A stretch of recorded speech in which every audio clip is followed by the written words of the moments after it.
প্রাচীন ভারতীয় বিজ্ঞানী পর্ব 14 লেখক সুধাংশু পাত্র। আজকে বলবো ভারতীয় লৌহশাস্ত্র ও পতঞ্জলি। প্রাচীন ভারত ধাতু শিল্পে যে যথেষ্ট উন্নতি লাভ করতে পেরেছিল সেই বিষয়ে কোনো সন্দেহের অবকাশ নেই। মনীষী আচার্য প্রফুল্লচন্দ্র সেই বিষয়ে বিস্তৃতভাবে আলোচনা করে গেছেন। আবার প্রাচীন ভারতীয় বিশ্ববিদ্যালয়গুলিতে যে সমস্ত বিষয়ে শিক্ষাদান করা হতো তাদের মধ্যে ধাতুবিদ্যা ছিল অন্যতম। সেই যুগে অনেকেই ছিলেন ধাতুবিদ্যা বিশারদ। তাদের সবার পরিচয় দেওয়া আজ আর সম্ভব নয়। কেবলমাত্র দু একজন যারা কালজয়ী খ্যাতির অধিকারী এবং যাঁদের পুস্তক আজও আমাদের বিস্ময়ের উদ্রেক করে তাঁদের সম্বন্ধে কিছু কিছু আলোচনা করার চেষ্টা করব। এদের সম্বন্ধে আলোচনা করার আগে প্রাচীনকালের ধাতুবিদ্যা সম্বন্ধে দু এক কথা বলার প্রয়োজন। আমরা জানি সভ্যতার আদি যুগে মানুষ প্রথম যে ধাতুটির পরিচয় লাভ করেছিল সেটির নাম তামা। এই যুগকে ঐতিহাসিকগণ তাই নাম দিয়েছেন তাম্রযুগ। তাঁদের মতে এই যুগের স্থিতিকালও বেশ কয়েক হাজার বছর। তাম্রযুগের শেষের দিকে মানুষ আরও কয়েকটি ধাতুর পরিচয় পেয়েছিল। সেইগুলির মধ্যে দস্তা, টিন, সোনা প্রধান। তামার সঙ্গে দস্তা মিলিয়ে তারা ব্রোঞ্জ নামে একটি সংকর ধাতু তৈরি করতে সক্ষম হয়েছিল। প্রাচীন সভ্য দেশগুলির ধ্বংসাবশেষ দেখে অনুমান করা যায় যে অতি প্রাচীনকালে লৌহ আবিষ্কারের পূর্বে মানুষ ব্রোঞ্জ দিয়ে অলঙ্কার, বাসনপত্র, মূর্তি প্রভৃতি নির্মাণ করত। সেই যুগে ভারতীয়রা ধাতুবিদ্যায় সব দেশকে ছাড়িয়ে গিয়েছিল। তামা, দস্তা, টিন, সোনা এমনকি পারদের সঙ্গেও তাদের পরিচয় হয়েছিল সেই সুদূর অতীতে। লোহার সন্ধান তারা কবে পেয়েছিল সে কথা সঠিকভাবে জানা না গেলেও খ্রিস্টপূর্ব 4র্থ শতকে ভারত লৌহ শিল্পের উন্নতি লাভ করেছিল বলে পরিচয় পাওয়া যায়। সেই যুগে লৌহ নিষ্কাশন পদ্ধতিও অজ্ঞাত। তবে খ্রিস্টপূর্ব 1ম শতাব্দীতে রচিত একখানি বই পাওয়া গেছে এবং খ্রিস্টপূর্ব 1ম শতাব্দীর কিছু কিছু লোহার নমুনাও পাওয়া যায়। বইখানির নাম লৌহশাস্ত্র, রচয়িতা ভগবান পতঞ্জলি। এই গ্রন্থে কেবল লৌহ নয়, আরও কয়েকটি ধাতুর নিষ্কাশন পদ্ধতি বর্ণিত হয়েছে। তাছাড়াও আছে সংকর ধাতু প্রস্তুতি, ধাতুর বিশুদ্ধিকরণ এবং ধাতু লবণ প্রস্তুতকারী। সংকর ধাতুর পরিচয় যদিও পতঞ্জলি বহু পূর্বে ভারত জানতে পেরেছিল, তথাপি সে যুগে লেখা কোনো বই পাওয়া যায় না। তবে কিছু কিছু নমুনা আজও দৃষ্ট হয়। এই দিক থেকে পতঞ্জলির লৌহশাস্ত্রই ধাতুবিদ্যার একমাত্র প্রাচীন ও নির্ভরযোগ্য গ্রন্থ। পতঞ্জলির পূর্বে ধাতু নিষ্কাশন এবং সংকর ধাতু নির্মাণ এক শ্রেণীর কারিগরদের জানা ছিল। তারা বংশানুক্রমে এই কাজ করে আসত। লিখে রাখার কোনো প্রয়োজন হতো না। বৃত্তি ছিল সে যুগে বংশানুক্রমিক। পিতার বৃত্তি পুত্র বিনা দ্বিধায় গ্রহণ করত। কালক্রমে ভারতের অভ্যন্তরে রাজনৈতিক ও সামাজিক পরিবর্তন আসতে থাকে বারবার। তার ফলে সেই সব শিল্পী সম্প্রদায় হারিয়ে গেল চিরতরে। তাদের সঙ্গে লুপ্ত হয়ে গেল ভারতের প্রাচীন ধাতু শিল্প তথা ভারতের গৌরব। খ্রিস্টজন্মের প্রায় 400 বছর আগে থেকে 1000 বছর ধরে বহু মনীষী ধাতু নিষ্কাশনে নতুন নতুন পদ্ধতি আবিষ্কার করেছিলেন। সেই সব মনীষীদের মধ্যে ভগবান পতঞ্জলির নাম সর্বাগ্রে করতে হয়। তিনিই বোধহয় প্রথম ব্যক্তি যিনি ধারাবাহিকভাবে ধাতু নিষ্কাশনের পদ্ধতিগুলি লিপিবদ্ধ করেছিলেন। মনে হয় পতঞ্জলির পূর্বেও ধাতুবিদ্যার পুস্তক প্রচলিত ছিল। তা না হলে প্রাচীন বিশ্ববিদ্যালয়গুলিতে কেমন করে ধাতুবিদ্যা শিক্ষা দেওয়া হতো? কেবল অধ্যাপকেরা স্মৃতি থেকে উদ্ধার করতেন? পতঞ্জলির লৌহশাস্ত্রে 5টি অতি পরিচিত ধাতুর বর্ণনা আছে। ধাতুগুলি যথাক্রমে লৌহ, তাম্র, টিন, দস্তা ও পারদ। এদের প্রত্যেকটি নিষ্কাশন পদ্ধতি এবং তৎসহ কয়েকটি সংকর ধাতুর পরিচয় স্থান পেয়েছে। আধুনিক বিজ্ঞান ধাতু শিল্পকে করেছে সমৃদ্ধতর। বহু ধাতুর পরিচয় পেয়েছে মানুষ। মানব সভ্যতার অগ্রগতির পেছনে ধাতুর দানও যথেষ্ট। তবে অতি প্রয়োজনীয় ধাতুগুলির মধ্যে উল্লিখিত কয়েকটি ধাতু অ্যালুমিনিয়ামই প্রধান। অ্যালুমিনিয়ামের ইতিহাস আবার খুবই সংক্ষিপ্ত। 19 শতাব্দীর শেষ ভাগে আবিষ্কার করা হয়েছে অ্যালুমিনিয়াম নিষ্কাশনের সহজ পদ্ধতি। মাত্র 103 বছর আগে অ্যালুমিনিয়াম সম্বন্ধে কোনো দেশের জ্ঞান ছিল না। যখন এর পরিচয় পাওয়া গেল তখন হালকা ধাতু বলে ধাতু নিষ্কাশনের সাধারণ পদ্ধতিতে নিষ্কাশন করাও সম্ভব হয়নি। লৌহ, তাম্র, দস্তা প্রভৃতি ভারী ধাতুর বেলায় আজকাল অনেক নতুন নতুন নিষ্কাশন পদ্ধতি আবিষ্কৃত হলেও ওদের আকরিককে সুবিধামতো ধাতব অক্সাইড রূপে রূপান্তরিত করা হয়। এরপরে সে অক্সাইডকে কয়লার দ্বারা বিজারিত করে ধাতুতে নিষ্কাশন করে নেওয়া হয়। এই নীতি পৃথিবীর প্রত্যেকটি দেশে অনুসৃত হয়ে থাকে। যেমন আজকাল লোহা নিষ্কাশনের মূল পদ্ধতিটি হলো প্রথমে লোহার আকরিককে পুড়িয়ে ফেলা, তারপর সেই পোড়া আকরিকের সঙ্গে কয়লা ও চুন মিশিয়ে মারুত চুল্লিতে প্রচুর তাপমাত্রায় উত্তপ্ত করা হয়। উত্তাপে লোহা পাথরগুলো গলে যায় এবং কয়লার দ্বারা ধাতুতে পরিণত হয়। এই পদ্ধতিটি লোহার অক্সাইড আবিষ্কারের বেলায় প্রযোজ্য। পৃথিবীর প্রায় সকল লোহাই অক্সাইড আকরিক থেকে নিষ্কাশিত হয়। তামার ক্ষেত্রেও যদি অক্সাইড কিংবা কার্বনেট আকরিক পাওয়া যায় তাহলেও প্রথমে পুড়িয়ে ফেলে তারপর কয়লার দ্বারা বিজারিত করে নিলেই তামা পাওয়া যায়। কেবলমাত্র ভারতে নয়, পৃথিবীর অন্যান্য দেশেও এই জাতীয় আকরিক খুব কম পাওয়া যায়। তাম্রমাক্ষিক বা কপার পিরাইটিস থেকে এখন বেশিরভাগ তামা নিষ্কাশন করা হয়ে থাকে। তামা আবার মুক্ত অবস্থায় কিছু কিছু পাওয়া যায়। অনেকে মনে করেন তামা মুক্ত অবস্থায় পাওয়া যায় বলেই মানুষ প্রস্তর যুগে পাথর খুঁজতে খুঁজতে একদিন তামার সন্ধান পেয়েছিল। পাথরের চেয়ে তামা শ্রেষ্ঠ হওয়ায় পাথরের পরিবর্তে তামার প্রচলন শুরু হয়েছিল। প্রাচীনকালে তামার ব্যবহার এত ব্যাপক ছিল যে বেশিরভাগ মুক্ত তামাকে সেদিনের মানুষ ব্যবহার করে প্রায় শেষ করে দিয়ে গেছে। কিছু কিছু মাত্র তাদের হাত এড়িয়ে ভূগর্ভে অবস্থান করছে। উপরে বর্ণিত ধাতু নিষ্কাশনের সাধারণ উপায়টি পতঞ্জলির লৌহশাস্ত্রে পাওয়া যায়। লৌহ নিষ্কাশনে প্রাচীন পদ্ধতি সংক্ষেপে নিম্নরূপ: ধাতব আকরিককে এক জায়গায় জড়ো করে কয়লা, কাঠ এবং আরও কতকগুলি জিনিস একসঙ্গে মিশিয়ে দিয়ে আগুন ধরিয়ে দেওয়া হতো। তারপর গলিত লৌহকে কাঠ কয়লায় তৈরি একরকম উনানে উত্তপ্ত করা হতো। তখন ইস্পাত বলতে কোনো কিছু ছিল না। এই উপায়ে নিষ্কাশিত লোহার নাম ইস্পাতের চেয়েও উন্নত হতো। বিশেষ বিশেষ সময় এর মান এত উন্নত হতো যে দীর্ঘকাল ধরে মরচে পড়তো না। নিষ্কাশন পদ্ধতি কারিগরের ক্ষমতা এবং অভিজ্ঞতার উপর নির্ভর করত। কলঙ্কহীন ইস্পাতও সেই যুগে তৈরি হতো। কুমারগুপ্তের আমলে নির্মিত দিল্লির লৌহস্তম্ভের গায়ে এখনও মরচে পড়েনি। কোণারকের সূর্য মন্দিরে ব্যবহৃত কড়িবর্গাগুলো আজও অক্ষত। অথচ বিজ্ঞানের চরম উন্নতির দিনে বিজ্ঞানীরা কলঙ্কহীন বা স্টেনলেস ইস্পাত তৈরি করার জন্য কী পরিশ্রম না করেছেন, তবুও কৃতকার্য হতে পারছেন না। ক্রোমিয়াম, নিকেল প্রভৃতি ধাতুকে লোহার সঙ্গে বিশেষ অনুপাতে মিশিয়ে মরচেহীন ধাতু সংকর তৈরি করেছেন। সেই যুগে ক্রোমিয়াম কিংবা নিকেল আবিষ্কৃত হয়নি। আবার আবিষ্কৃত হয়নি তড়িৎ এবং তার গুণাবলী। কেবলমাত্র লোহা থেকে কলঙ্কহীন ইস্পাত আজকের দিনেও বিস্ময় উদ্রেক করে। শোনা যায় গুপ্ত যুগের অনেক আগে ভারতীয় কারিগররা কলঙ্কহীন ইস্পাত তৈরি করতে সক্ষম হয়েছিল। এমনকি খ্রিস্টপূর্ব 3য় ও 4র্থ শতকে ভারতে প্রস্তুত লোহার মান ছিল যথেষ্ট উন্নত। মহাবীর আলেকজান্ডার ভারত থেকে অস্ত্র সংগ্রহ করেছিলেন এমন নজির আছে। সেই যুগের উন্নত জাতের ইস্পাত প্রস্তুত প্রণালী আজও সম্পূর্ণরূপে জানা না গেলেও পতঞ্জলির লৌহশাস্ত্রে কিছুটা আভাস পাওয়া যায়। তিনি এক জায়গায় উল্লেখ করেছেন, লোহা পাথরকে পুড়িয়ে লোহা নিষ্কাশন করে নেওয়ার পর কাঠ কয়লার চুল্লিতে পুনরায় পোড়ানো হয়। কাঠ কয়লার চুল্লি অবশ্য বৈশিষ্ট্যের দাবি রাখে। কয়লা উত্তম বিজারক। ধাতব অক্সাইডকে বিজারিত করে ধাতুতে পরিণত করতে হলে কয়লা ছাড়া উপায় নেই। আধুনিক ইস্পাত তৈরির জন্য যেসব পদ্ধতি প্রচলিত আছে তাদের মধ্যে বিসিমার পদ্ধতি ও সিমেন্টস মার্টিন পদ্ধতি সবচেয়ে উল্লেখযোগ্য। ইস্পাতের তৈরি কাঠামোর ভেতরে একটা প্রলেপ অবশ্য দেওয়া থাকে।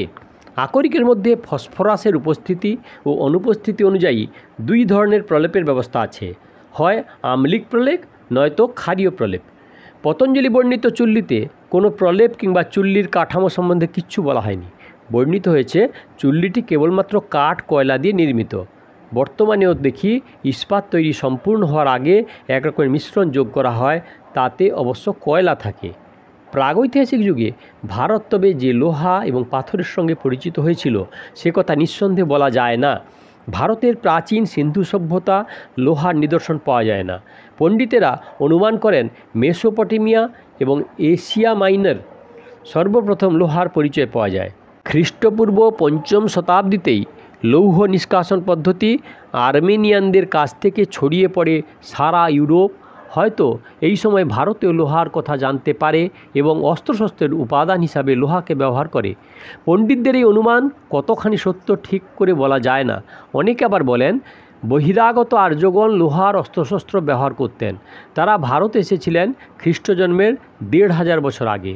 অপরপক্ষে খ্রিস্টপূর্ব ৫ম শতাব্দীতে যদি আর্মেনিয়ানরা লৌহ নিষ্কাশনে সমর্থ হয়েছিল, তাহলে মাত্র ১০০ বছরের মধ্যে ভারত তাদের কাছ থেকে শিক্ষা লাভ করে এমন উন্নত লৌহ নিষ্কাশন পদ্ধতি আবিষ্কার করে ফেলল, যা আলেকজান্ডার এবং তার অভিজ্ঞ সেনাপতিরা দেখে অবাক হয়েছিলেন।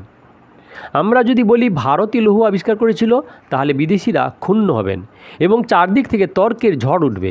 কিন্তু একটা প্রশ্ন, ভগবান বুদ্ধেরই তো আবির্ভাবকাল খ্রিস্টপূর্বের ৫ম শতাব্দী। তার সমসাময়িক যে সময় পরাক্রান্ত রাজার পরিচয় পাই, তারা কি যুদ্ধে লোহার অস্ত্রশস্ত্র ব্যবহার করতেন না? সেই সব রাজবংশ কি গৌতম বুদ্ধের জন্মের আগে কয়েকশো বছর ধরে ভারতবর্ষ শাসন করেননি? মনের কোণে অনেক প্রশ্নে উঁকি মারে প্রাচীন ভারতীয় সভ্যতা সম্বন্ধে। ভাবতে ইচ্ছে হয়, ভারত থেকেই এককালে জ্ঞান বিজ্ঞান ছড়িয়ে পড়েছিল ভারতের বাইরে। হয়তো আর্যরাও বহিরাগত নন, অতি প্রাচীনকালেও ভারত থেকেই তারা ছড়িয়ে পড়েছিল নানা দেশে।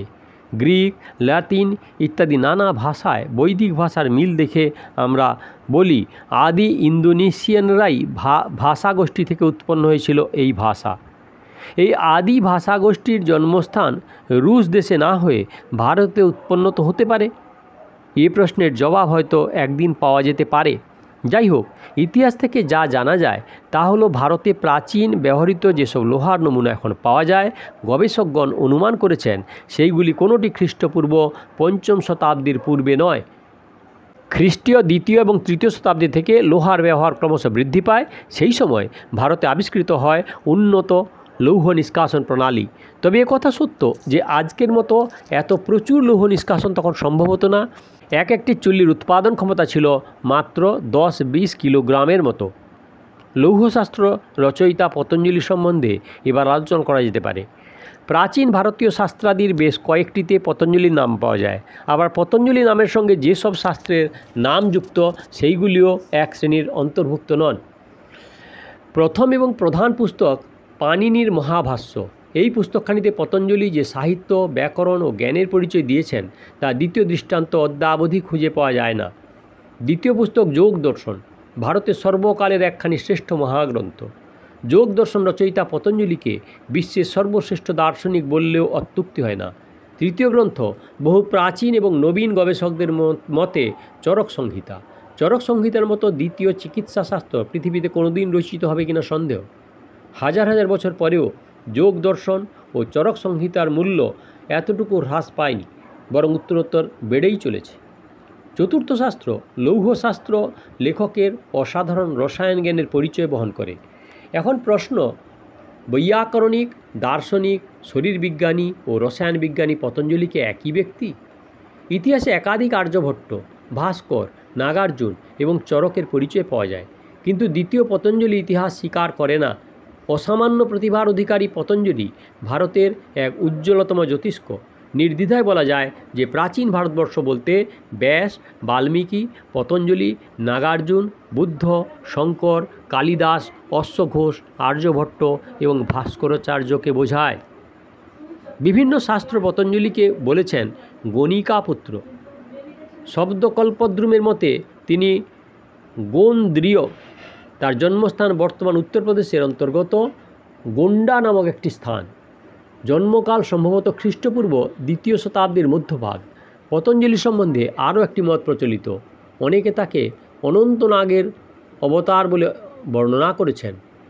মানুষকে সৎ পথে পরিচালিত করে দুঃখ কষ্ট দূর করতে ভগবান বিষ্ণুর নির্দেশে একবার অনন্তনাগ মনুষ্যরূপে অবতীর্ণ হয়েছিলেন ধরাধামে। তিনি ভগবান পতঞ্জলি। এই মতে যারা সমর্থক তারা পতঞ্জলি রচিত মহাভাষ্যটিকে ফণীভাষ্য নামে অভিহিত করেন। পতঞ্জলি কোথায় এবং কিভাবে শিক্ষালাভ করেন সেই বিষয়ে কিছু জানা যায় না। তার সময় ভারত ছিল একটি শিক্ষায়তন। তক্ষশিলা তার নাম।